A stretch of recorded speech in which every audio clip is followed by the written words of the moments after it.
All right, we're live again. Today we're breaking down the May 8th 13 game massive MLB slate. A lot of I big don't know if I like qualifiers in 13. there.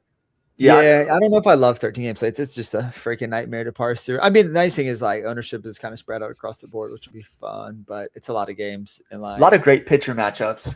yeah, Fantastic elite pitcher pitcher. matchups. Yeah. I mean, obviously you got guys at the top that we'll talk about. Yeah, it looks like golf is just starting off, so we'll kind of jump in to see how our boys are playing. I did some Go insane Scotty. bets. Smotherman top. Go Scotty. Adam Scott, baby. Oh, I was going to say Scotty. When you talk about golf and you say Scotty. Scotty. No. Yeah, Scotty doesn't know how to play golf. I mean, we can't. No, let's jump into baseball though. Let's do it. We'll go game by game again, and if they call out any bets or home run picks that you like, or just bets in general, we'll kind of go quickly through this because it's 13 games. If there's games that you don't like, I don't like, we'll probably just talk about why we didn't like them and then potentially pass on those because I don't want to belabor the point. I mean, if you want to pull up StatCast, yeah, I'm gonna pull it up and I'm gonna let it work in the background and I'll talk a little bit about that. Okay, yeah. Just for time's sake today. Yeah, just for time's sake today, I'll leave it behind. Just in the background, look it up if you want. I'm not going to talk about the pitcher corollaries, but I do like to bring that back. It's kind of a fun nugget. I'm going to have you guess some of these pitchers in the future. You love that. Listen, it's fun. It's a fun thing, but like from my perspective, I just don't. It's like I don't know how good 22 version. It doesn't matter. Part of why we're here is the enjoyment of it, right? And yeah. The art of the build. The art of the build is an important factor, yeah, but not even just the build, just understanding, like just seeing, oh, this guy's stuff is similar to this guy's stuff at this point in time in his career. That's just like a fun nugget. It's a fun nugget, but I just don't know the guy in 2022. Some of the guys you mentioned, I'm like, I don't remember them pitching. Like, were they in long relief? You see what I'm saying? Like, oh, it doesn't matter. It's just. Once again, it's just a fun thing to look at. And I recommend if you use StatCast just to see like, okay, what is this guy like? And maybe when I click on Mizorowski, I'd be curious because he's obviously on the slate to see what that looks like. Yeah, but I don't know belabor the point. So let's go ahead and jump into the first game. What do we have? Athletics at Baltimore. And obviously we are doing it prior to the Thursday slate. And this is for the Friday slate. We've already won the Thursday slate. Just in case you're wondering. But yeah, so pitchers can change, right? So on this matchup, I currently have, who is it? I got Lopez versus Bradish. Yep. Jacob Lopez, nothing special. Bradish, everyone's best ball darling, who I just wasn't getting much of because everyone loved him so much. He just steamed up, and he's kind of not been good. I'll pull up his matchup. This is a game I'm definitely going to target. So as far as the beginning of the season, we're talking about small samples. Baltimore has been an absolute home run park. So I have to wait on the weather to make sure everything looks good there. But yeah, I'm definitely playing this game. To be fair, I'm still a believer in Bradish. I think his stuff plays well. StatCast will tell you otherwise, but I think it's going to be a 5-man Orioles stack for tomorrow. I'm pretty high on them. Lopez is nothing special, but yeah, what are your thoughts on this game? I'm pretty much starting off with a bang. It's one of my most favorite spots on the slate. Interesting. Yeah, I'm just pulling up the weather real fast. Tomorrow it's 70 degrees. So yeah, don't see any rain or again, we'll have to keep an eye out for that, but I don't see anything currently. I like it a lot. Again, I'm a Bradish guy. I probably have 20% Bradish, which is not looking good for me in basketball. But with that said, I do like the bats on the athletic side as well. So I could envision myself do like a 3-man athletic stack. Like I think Brent Rooker has some upside. I like Nick Kurtz of course, and then like Law Dog is a guy I keep going back to, and I just cannot. He's the type of guy, like in every broadcast, they will always say it. If you're watching the athletics game, he's always like, once he gets going, he is so hard to pitch to. Yeah, but like I will play him. He's value in the outfield, so I think there is a way to stack this. Like you could throw 2 outfielders from the athletics, like a Butler or a Rooker, and then throw like Nick Kurtz. I don't hate that as a 3-man stack.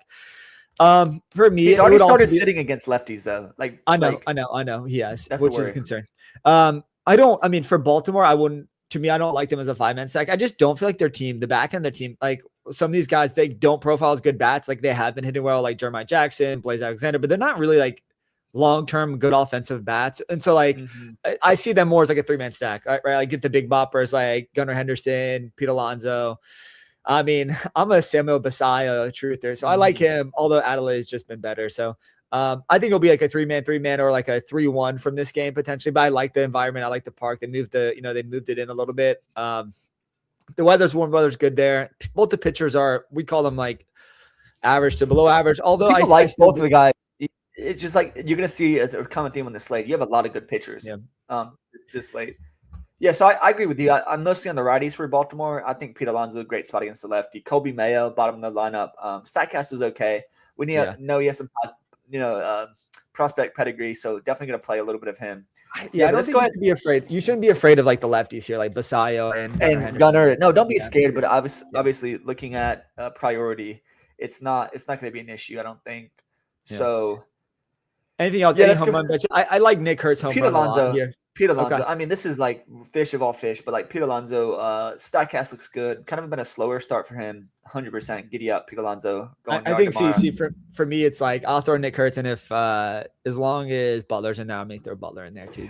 Nick Kurtz has like he's 30 game on base streak. He's just been, and it's like his average is not great. He is, this is just my opinion. He's Kyle Schwarber incarnate. He does a lot of the same things. He's going to get on base at a high clip. He's going to have a lower batting average. But yeah, he's a really good baseball player. And I really look forward to the Athletics finding their park and finding their footing as a good team, because I really do enjoy them. They need to figure out some of the bottom of that lineup, though. Obviously, I like Soderstrom a lot. Langoliers, top 5 catcher in the league. I think Butler's going to be amazing. And then once we get that sensational defensive outfielder back, he's fun to watch as well. I don't know why I'm drawing a blank on his name. Maybe you can help me out. It doesn't matter. Denzel Clark. Denzel Clark. I'm sorry. I brain fart there. But yeah, Denzel Clark, very fun. Just some of the things he does in the outfield are just special. Like, you don't see superb athletes in baseball generally, but yeah, he's super good, super fun to watch.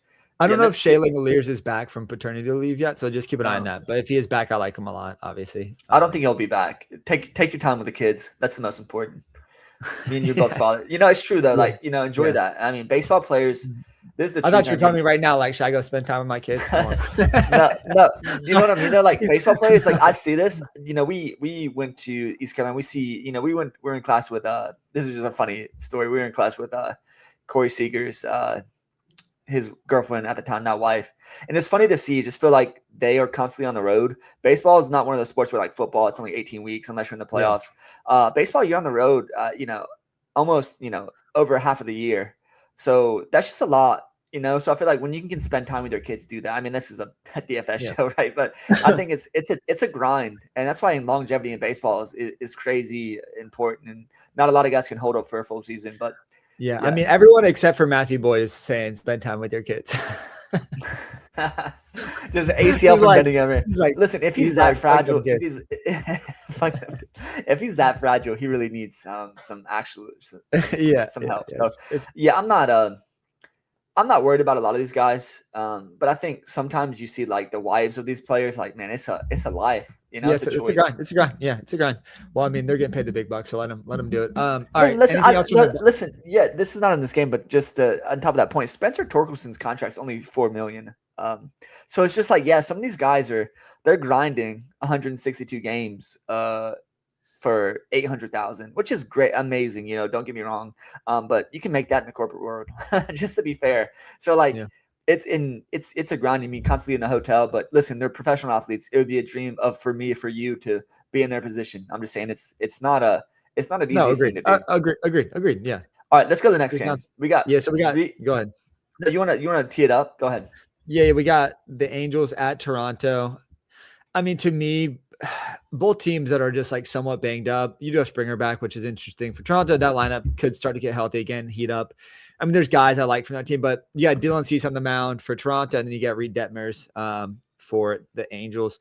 I mean, to be honest, like, Dylan Cease is like in play for me. Given the other pitcher options that you have here on the slate, I don't think he'll be like overly owned, but the Angels strike out a ton. We looked at their StatCast on a previous stream, and we saw like it's just guys up and down the order that strike out a bunch. He's expensive. He's 9.5. So he will be a priority if you want to fit him in. Like, you're going to have to prioritize him. I won't be playing Reed Detmers with Springer back, with the team getting a little bit healthier. I think, you still have guys like Vlad Guerrero, Okamoto, Dalton Varsho, who's like a best ball bro for me too. And so I won't be playing Reed Detmers, but Toronto won't be a priority stack for me. Again, like I always like to once in a while, like I'll one-off Vlad, because I think Vlad does have like immense upside. And we haven't seen a ton of that this season. So some part of me is like trying to buy into like, he's been hitting the ball well, just not hitting for power. So leans for DFS wise, I think I will play a potential 1 or 2 from Toronto. They'll be in the player pool, and I'll add Cease. I think Cease has 30 plus fantasy point upside, especially in the spot against the Angels. Won't be targeting any Angels bats and won't be playing Reed Detmers here. What about you? Yeah, I'll jump in quickly. Love Cease. Just always tinkers with his arsenal a little bit, but just a high strikeout guy. Definitely a play here. Angels strike out a lot. They can also get to the pitcher, and they could cause some trouble if they take some walks and hit a couple home runs. That could be a poor play there. But love Cease. There's a lot of good pitchers, so I don't know if he's going to make the cut in a single entry for me.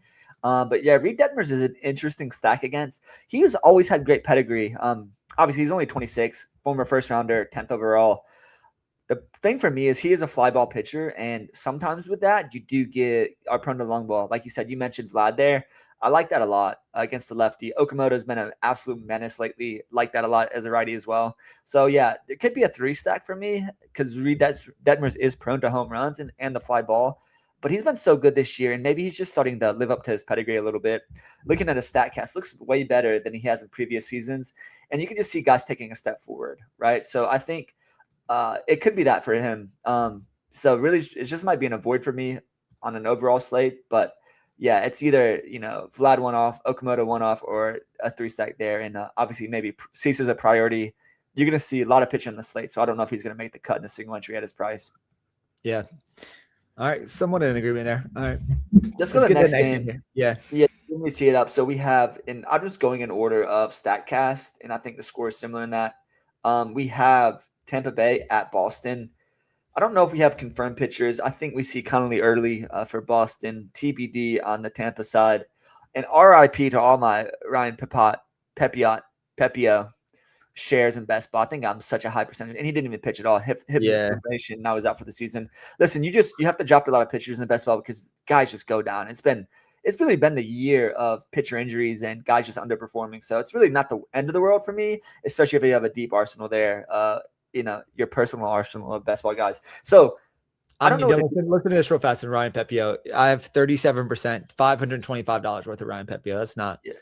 That doesn't make you warm and fuzzy. So, but you want to hear something else less warm and fuzzy? I have 52%. So, you know how I make bullish things, and everyone in basketball is going to be Spreadrix, but I'm going to win this year. It doesn't matter. I'm still going to win. I don't need him. I have tons of good teams. Got our Lord and Savior Nick Lodolo is coming back tomorrow. I think he pitches at 6'10".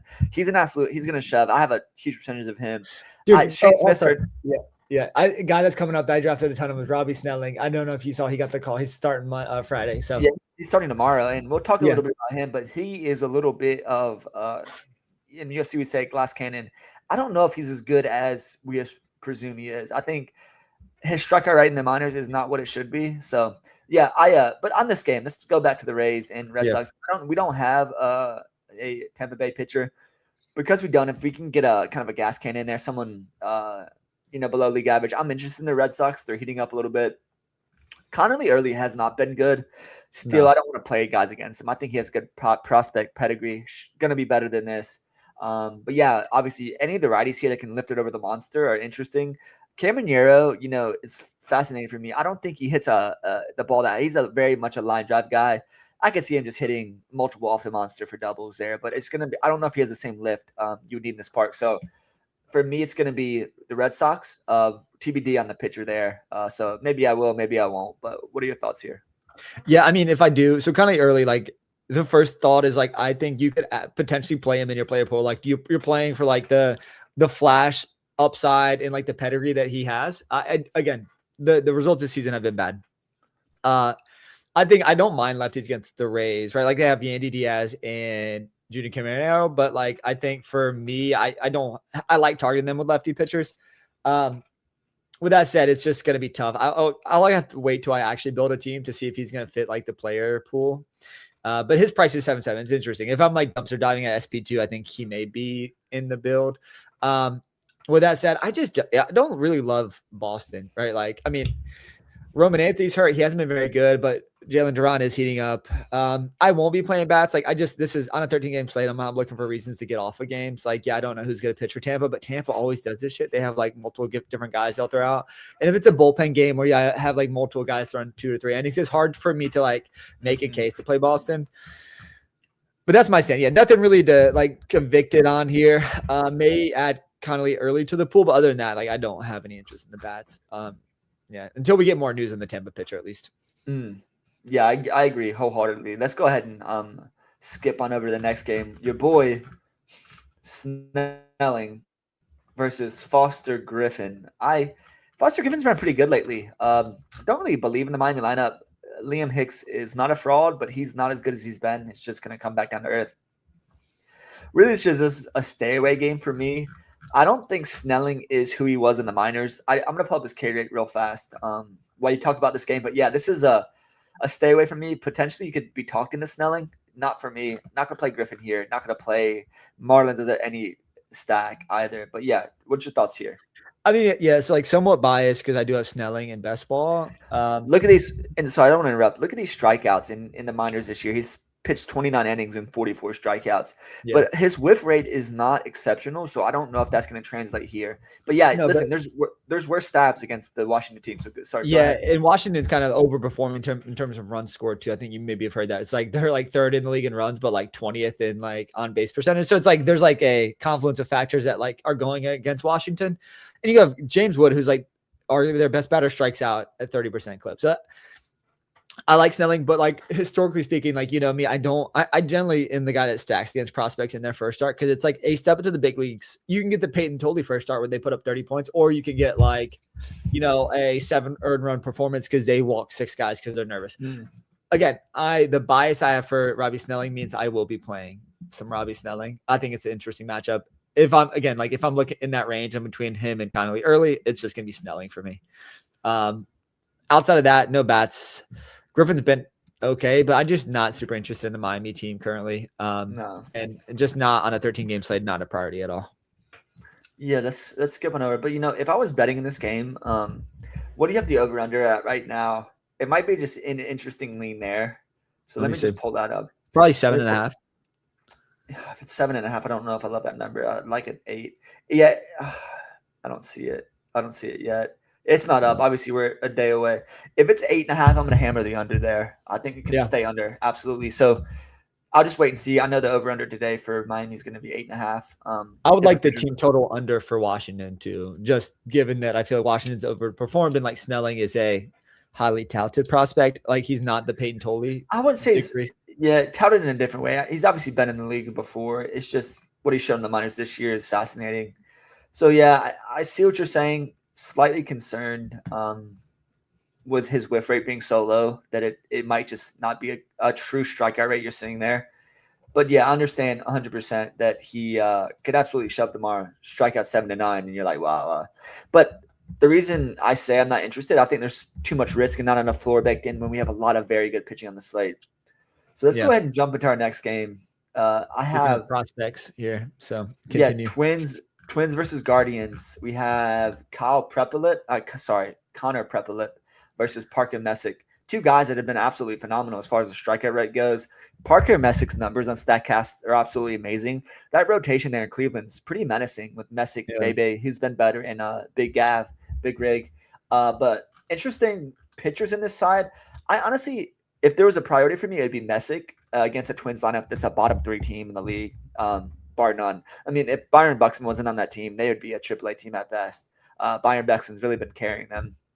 Yeah, but so definitely pitchers for me. I'm not going to play Prepolip. I think the Guardians, once again, I say this all the time, a lot of professional hitters, a lot of hard outs. I'm not going to play pitchers against them generally, and definitely not a prospect like that who has prone to walking guys. So for me, I'm going to see what I want to do with Messick. He's going to be in the player pool. Once again, lots of pitching tomorrow.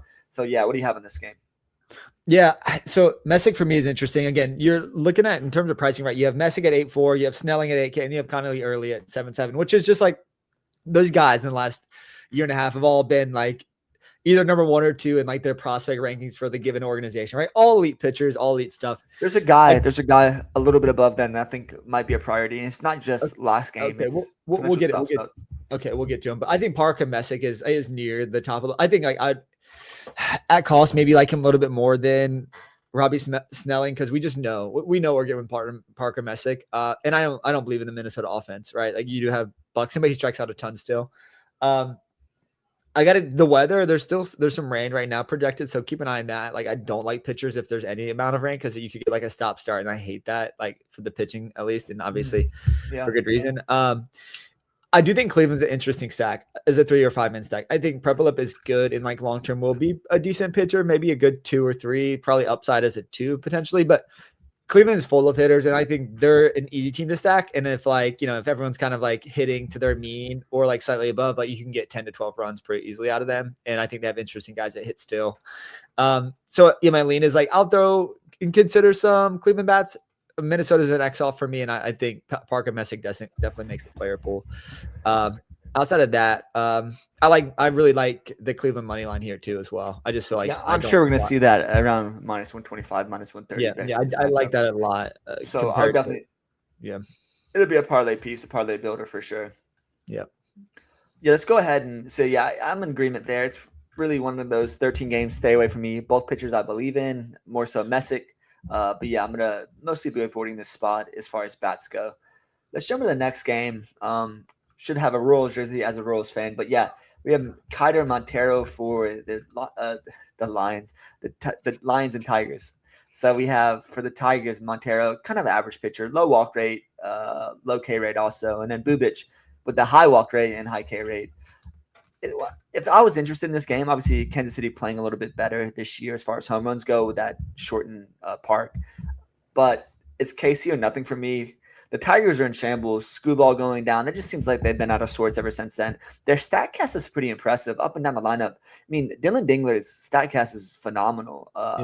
Projecting as a top 10 hitter here, so it's not going to be an issue to stack them if you'd like. Once again, Bubic walks. He's a lefty. Guys like Dingler, Torkelson are going to be very interesting bats, but it might just be a stay away for me. But I can be talking to bats on either side here. What about you? Yeah, to me, it's like you have to look for spots on 30-game slate to avoid. I believe enough in Bubic, and I like him from best ball standpoint as well. I don't think I don't love him from a DFS angle. 8-6, I prefer Messick. I may even prefer Snelling, just given that the Detroit lineup I think is better than the Washington lineup across the board, even with their struggles recently. So I think Bubic is not going to make the pitcher player pool.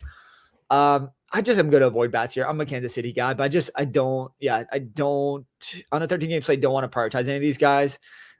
With that said, it's like, if you want to take a stand, I think you could go through a 5-man stack on either of these teams because they do have professional hitters up and down the lineup. I think Kansas City, to your point, heating up, and I think Detroit has actually, from an offensive standpoint, been decent, even with some like bad variants baked in, but not going to fit my player pool. Again, we build more consolidated, Dylan, so like it's going to be an X off for me, and I'm not going to be playing the pitchers either. Yeah, it's one of those things, though. I just want to talk about this, too. Like, the Detroit bullpen has been getting lit up because their pitchers have not been going deep. They've lost Scooble. They've had a multiple bullpen games. So it's like you could definitely play Kansas City. If they get to Montero early, they're going to get some bad arms in that bullpen. So, and we've seen them. The benefit of Kansas City and the reason we like them from a DFS play and why we have a lot of shares in best ball is they all hit and run. And that's just a super valuable. Even guys like Isaac Collins, who's never been above 3K this year in DFS.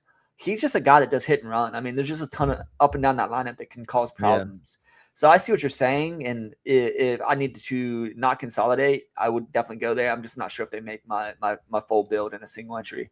Yeah, likewise. Okay, let's go. This is a game where I'm definitely going to be targeting pitchings, I think. A singular pitcher, and that's going to be Emerson Hancock.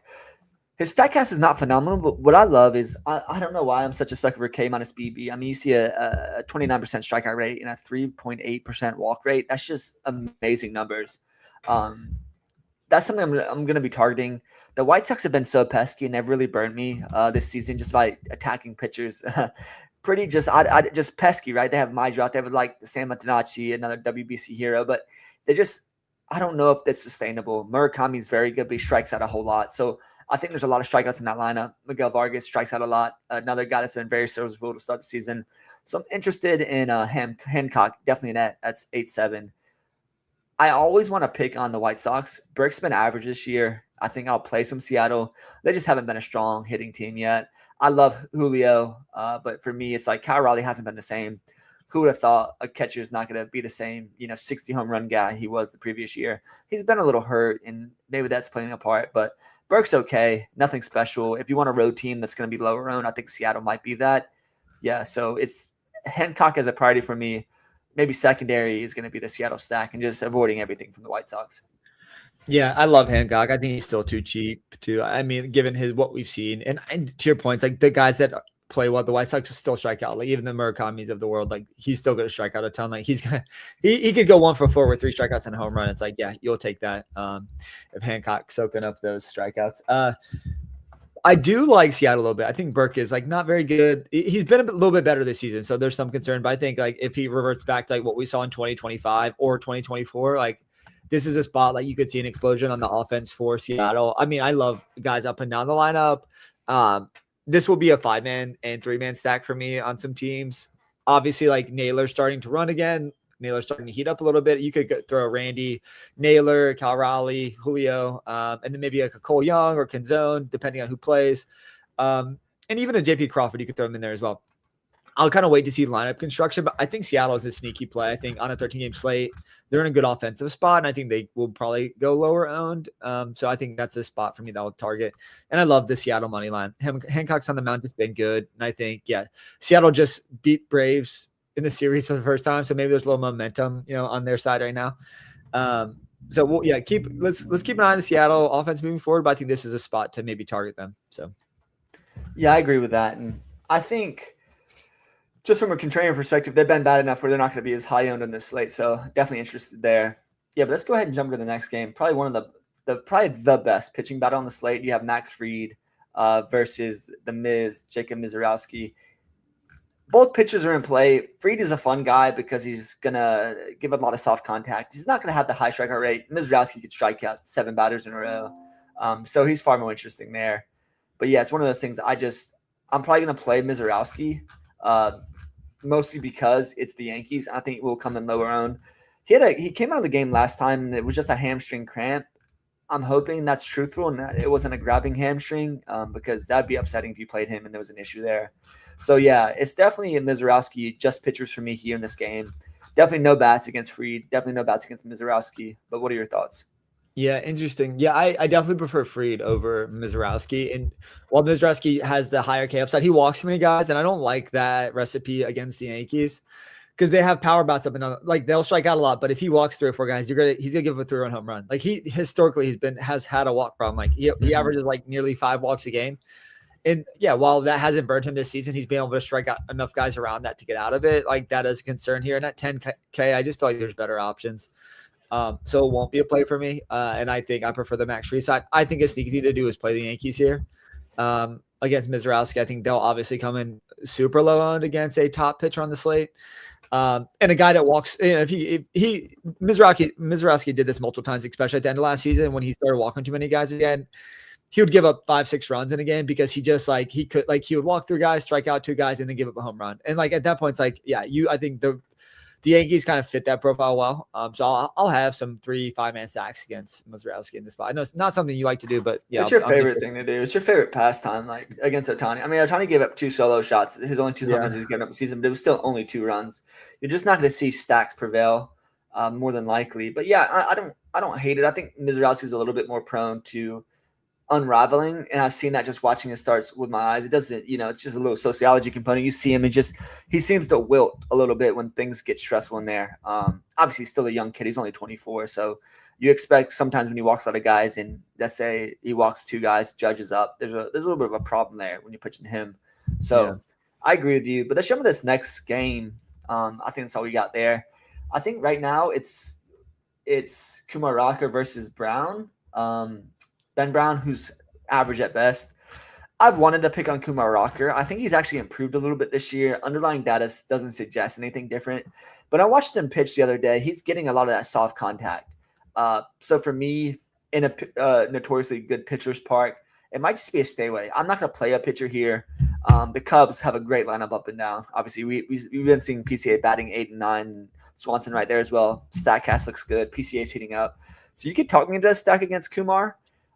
If Ben Brown's on the mound, obviously the Rangers are in consideration. Their lineup's beat up, and it just hasn't been underperforming. Nemo's always good. Seager's always good. Evan Carter's been heating up. I mean, he's been hitting home runs, which is not in his profile, right? But yeah, so definitely interested in the bats, if anything, in this game. But it might be one of those games on a 13-game slate where you're like, it's kind of average. average on both sides. Maybe I just avoid the spot, more of a pitcher's park, and just kind of stay away. But I don't have a great read. What are your thoughts? Yeah, Globe Life is like, it can be a pitcher's park. I mean, you've had some great offensive performances here. I mean, I'm always a sucker for Texas. Brandon Nemo almost hit a home run lead off today. He hurt Jason Dominguez. Jason Dominguez hit the wall and he just got taken out of the game. I don't know exactly what happened. I'm not watching it, but I just saw that in the chat. So fun stuff for whoever played Dominguez. I'm interested in Texas here against Brown. Their offense is somewhat tricky to stack, but there are certain guys. Again, I'm a Jock Jam sucker still. I think he's still hitting the ball really well. At least his barrel rate is still pretty high, and he's a guy that is always a threat for double home runs, especially in the outfield at 2.5. I think it's a good value. He's a guy that I like to one off potentially. But until Wyatt Langford gets back, I won't be 5-man sacking him. I think Wyatt is a good and kind of critical piece to that offense. And I think Nemo is pretty expensive too. So it's in terms of price, it's a stay away, but I think Jock Peterson as a one-off is interesting. I think Jock Peterson home run in this spot is super interesting. So I'll be every day you play that. And I don't disagree. Yeah. I mean, everything looks fine there. It seems like a decent matchup for him. Don't hate that one bit. Yeah, so let's go and jump to the next game. I think we've covered that game, and either side could be played, but once again, we're looking for priorities and where we're spending our dollars. I would bet Texas too. I like the Texas money line. I disagree. See, that's where I disagree. I think you actually might get a little plus money on the Cubs, and the Cubs have a better lineup up and down, in my opinion. They just walked off again last night. They've been heating up, and that's a scary lineup, top to bottom. And Kumar Rocker is gonna have his hands full trying to deal with them. So I would disagree there, but I don't hate your take. I know you're a little bit more of a Texas buyer than me right now, but yeah. I'm selling that. So let's go to the next game.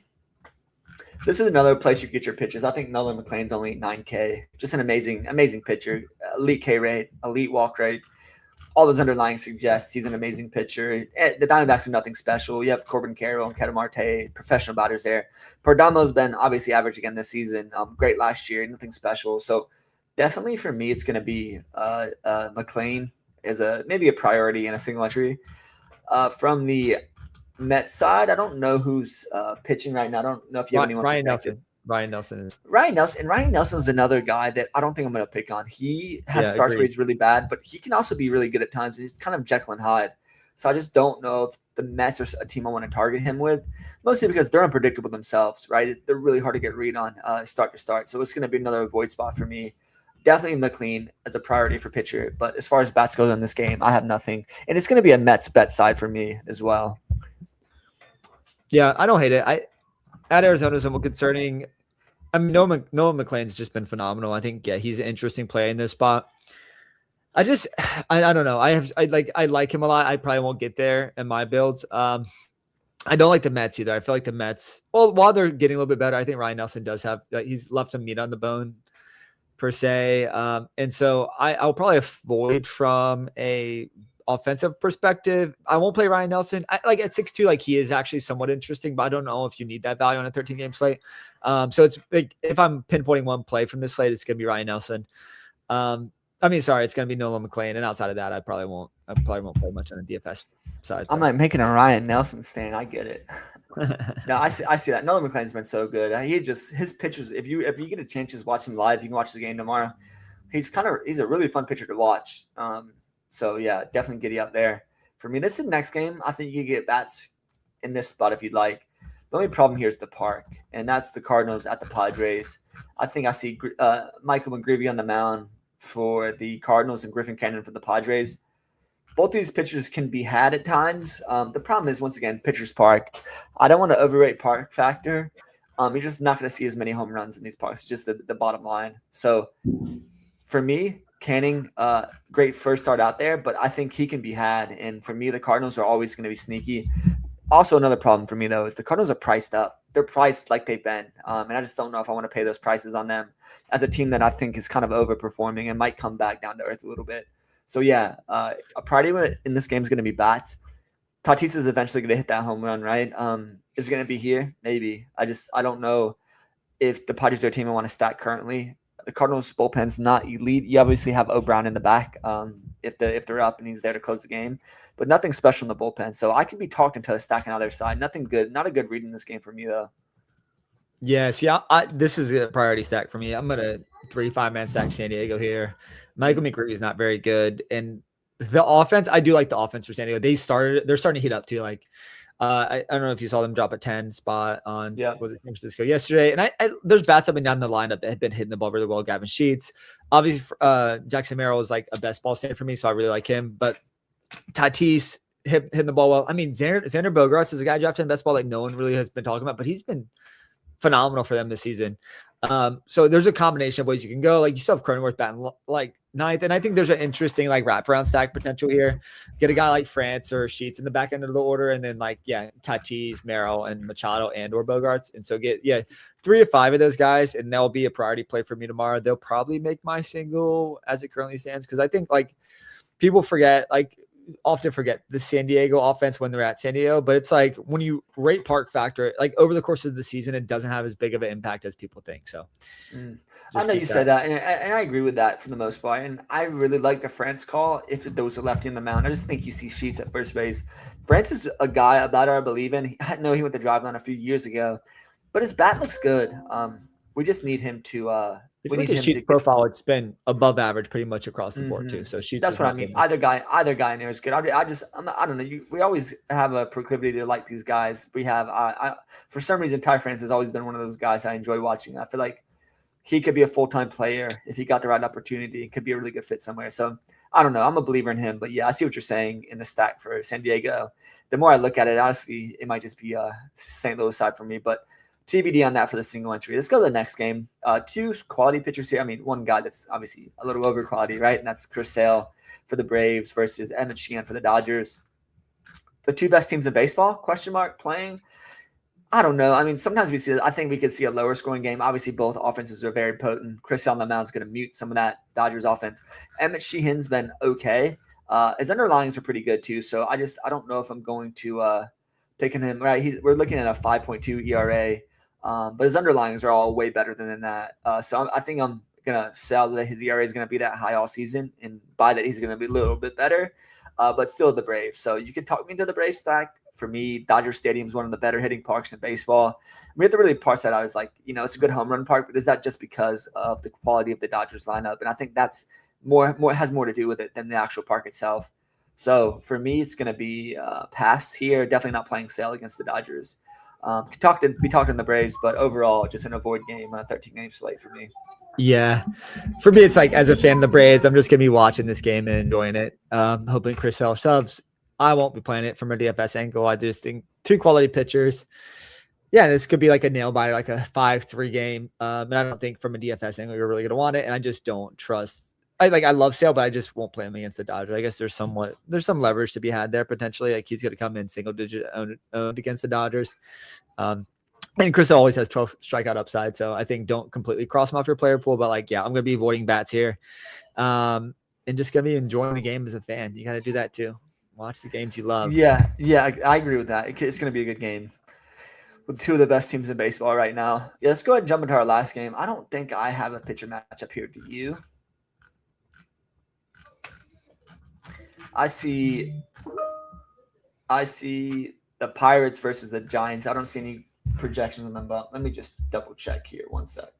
I see Chris Moldazinski and Robbie Ray. That's who I have up right now. So yeah, okay. So Carmen Moldazinski.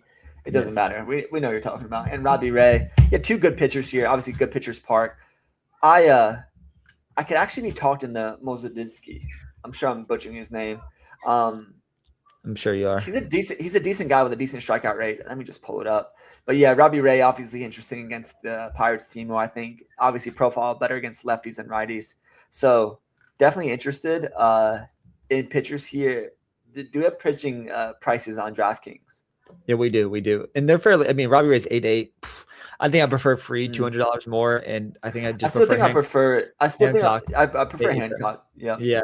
So Robbie Ray maybe, but I think there's guys right around him that I just like a little bit better. And then Moldazinski is 6'6". So I mean, if you need a value SP2, there's merit to that. Yeah.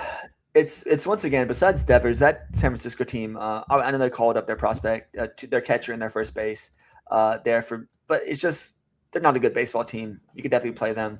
Sorry, Carmen's. I'm not being able to pull up his information right now, but I know he's a decent pitcher and has some swing and miss to his game.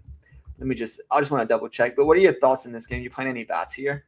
Yeah, I mean, Carmen's K rate is, I mean, legit at 74. I mean, like, it's solid. So I think, yeah, he's an interesting 6-6 play. If I did play anyone, I think an interesting stack is Pittsburgh. There's a lot of hit steal guys there. And like Robbie Ray in his last couple of starts, he did this in the last season. He showed signs of like gas canniness where like there's like a potential, like he does have those, like he walks many guys and gives up hard hits. He's been doing that the last couple of starts. And like, at the beginning of the season, he was so elite. We're like, oh, maybe this is just like he was fatigued at the end of last season. But I'm like, now there's starting to be signs that maybe this is the new Robbie Ray. And I think Pittsburgh will be like a less than 1% owned across the board. So like, I think they're just a very interesting stack. It's not something, again, dude, big field, GPPs, lottery ticket type entries, but I think you got to consider them. I think they have an interesting like bat profile across the lineup. Right, you have hit steel guys, sock shoes across the board. Connor Griffin, O'Neill Cruz.